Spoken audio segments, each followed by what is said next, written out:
Hello everyone, happy friendship day. આજે આપણે વાત કરશું અલગ અલગ પ્રકારના ફ્રેન્ડ્સ વિશે. જેવા મારા ફ્રેન્ડ છે એવા પણ તમારા જ ફ્રેન્ડ્સ હશે. તો આ રીત પહેલા ફોરવર્ડ કરી દો અને એન્ડ સુધી જરૂર જોજો, બરાબર. પહેલા નંબર પર આવે છે ઉધાર્યો ભાઈબંધ. પૈસા લેવાના ક્યારે એને ખબર હોય છે, પણ પાછા ક્યારે આપે ને એને પોતાને પણ નથી ખબર હોતી. બીજા નંબર પર આવે છે ફ્રીમાં ખાવાવાળો ભાઈબંધ. બિલ આપવાનું આવે ને ત્યારે જ એનું યુપીઆઈ બંધ થઈ જાય. હવે ત્રીજા નંબર પર આવે છે મોડાનો મહારાજ.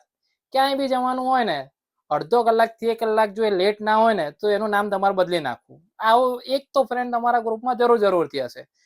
ચોથા નંબરનો ફ્રેન્ડ છે કે એને કામ હોય ને ત્યારે એ તમને 10 ફોન કરશે, પણ તમારે કામ હોય ને તો એક ફોન બી નહીં ઉપડે.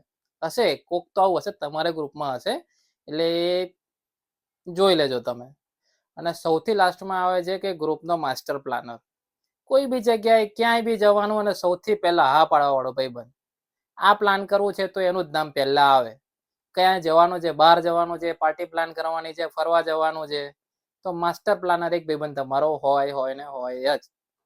તો આ બધા તો છે ને ખાલી કહેવા માટે કે ફ્રેન્ડ્સ આવા હોય ને આવા ના હોય, બરાબર છે, પણ બધા ફ્રેન્ડ્સ હંમેશા તમારા લાઈફમાં સાથે રહેશે. આ કોઈ બી પ્રકારના ફ્રેન્ડ્સ છે હંમેશા જરૂર પડે તમારી પડખે ઊભા રહેશે. તો બધા ફ્રેન્ડ્સને happy friendship day. Thank you. Like, share અને કમેન્ટ જરૂર કરજો.